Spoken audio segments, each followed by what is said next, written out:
ఎవరైనా కనుక ruling party చేసే మంచి పనుల్ని అపోజిషన్ వాళ్ళు కనుక మెచ్చుకుంటే వాళ్ళతో మిలాఖత్ అయిపోయారు, కుమ్మక్క అయిపోయారు అనేటువంటిది ఒక టాక్ వినపడుతుంది.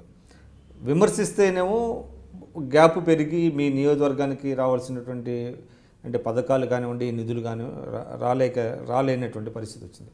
సో ఇది ఒక రకమైనటువంటి ఇబ్బందికరమైన పరిస్థితిగా ఉన్నట్టుంది.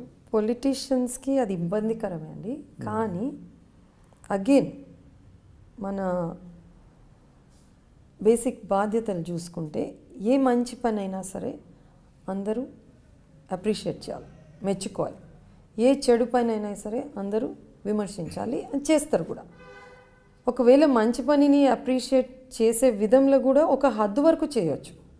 అక్కడి వరకు చేస్తే మీ మీద ఈ ఆరోపణలు రావు, మిలాఖత్ అయినరు అవన్నీ రావు. ఒక హద్దు మీరియో లాజిక్ లేకుండా చేస్తేనే కదండి అవన్నీ వచ్చాయి. సో మినిమంగా బ్యాలెన్స్ చేస్తూ దూషించుడు కానీ ఆర్ మెచ్చుకున్నాడు కానీ ఉంటే వ్యవస్థలో ఇట్ ఈస్ నాట్ సో. మీరు అంటే being wife of PCC president వల్ల ఎక్కువ ఇబ్బందులు ఏమైనా పడుతున్నారా ప్రభుత్వం నుంచి? అంటే నాన్ కోఆపరేషన్ ఏమన్నా అట్లాంటిది ఏమన్నా ఫీల్ అవుతున్నారా? ఎస్, ఈ మధ్యన అనిపిస్తుంది. కొన్ని ప్రపోజల్స్ మనం కాన్స్టిట్యున్సీలో పెడితే కానీ ఒకటేమో పార్టీ పరంగా కూడా దే ఆర్ ఐ థింక్ చేస్తున్నట్టున్నారు. సరే, మన 2 నియోజకవర్గాలు కోదాడ హుజూర్నగర్కి వస్తే కూడా అంటే అఫీషియల్గా మీకు కనిపించదు, కానీ అండర్ కరెంట్ ఎట్లా ఇన్స్ట్రక్షన్స్ వెళ్ళాలనో అట్లా వెళ్తున్నాయి. అంటే అఫీషియల్స్కి వెళ్తూ ఉంటాయా?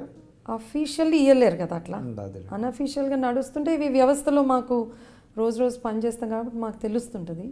కానీ ఇది ప్రూఫ్తో ఎక్కడ చూపించలేదు. ఇట్లాంటి కొన్ని ఇబ్బందికరంగా ఉంటాయి. దానివల్ల మీకు అంటే ప్రజల నుంచి కొంత వ్యతిరేకత వస్తుందా? లేదండి, మా ప్రజలైతే మా మీద గట్టి నమ్మకం ఉంది. మేము ఈరోజు కొత్తగా రాలేదు అక్కడికి. 20 ఏళ్ల నుంచి మా 2 నియోజకవర్గ ప్రజలు మా ఇద్దరి సంగతి తెలుసు. సో ప్రజల నుంచి అయితే వ్యతిరేకత రాదు, అంత నమ్మకం నాకుంది వాళ్ళ మీద. అందరూ పొలిటికలీ అవేరు, సో వాళ్ళకు కూడా తెలుసు మన కష్టాలు ఏంది.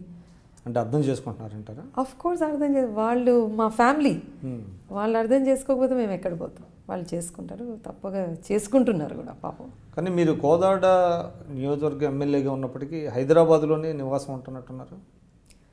లేదండి, అది 20 ఏళ్ల నుంచి కోదాడలో ఇల్లుంది. సరే, 10 ఏళ్ల నుంచి హుజూర్నగర్ షిఫ్ట్ అయినప్పటి నుంచి హుజూర్నగర్లో ఇల్లుంది, హైదరాబాద్లో ఇల్లుంది.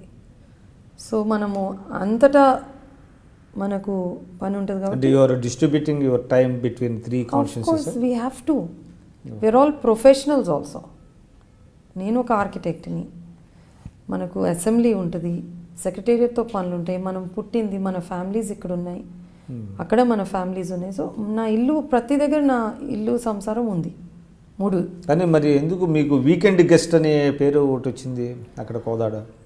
నేను వీకెండే వెళ్తున్నారు అక్కడికి. ఐఎమ్ సర్ప్రైజ్డ్ మీరు అంటున్నారు. ఐ విష్ నేను నా స్కెడ్యూల్ తీసుకురాలేదు ఈరోజు, కానీ ఆ స్కెడ్యూల్ చూపిస్తే మీరు ఆ మాట అన్నారు. వినికిడిలో ఎవరన్నా అట్లా అంటే తప్ప వీకెండ్ అనేది పొలిటీషియన్కి ఉంటుందా అండి అసలు? అంత పక్కగా పొలిటీషియన్ స్కెడ్యూల్లో ఉండొచ్చా? అసలు ఏ పొలిటీషియన్ జీవితంలో ఉంటుందా అట్లా? మీరు చూస్తున్నారు ఐ డ్రీమ్ న్యూస్ని. మీరు చూస్తున్నది ఐ డ్రీమ్ న్యూస్. అంటే కళలని నిజం చేస్తూ ప్రజలకి నిజాలని కళల ద్వారా తీసుకొచ్చే ఐ డ్రీమ్కి మై బెస్ట్ విషెస్. మీరు చూస్తున్నది ఐ డ్రీమ్ న్యూస్. మీరు చూస్తున్నారు I dream channel. For more videos please subscribe I dream. మరిన్ని వీడియోల కోసం ఐ డ్రీమ్ని సబ్స్క్రైబ్ చేయండి. Please subscribe I dream. And I am very much satisfied with the way interview went on. Kindly subscribe to I Dream. For more videos, subscribe to I Dream. And loads of fun entertainment and content. Do watch I Dream.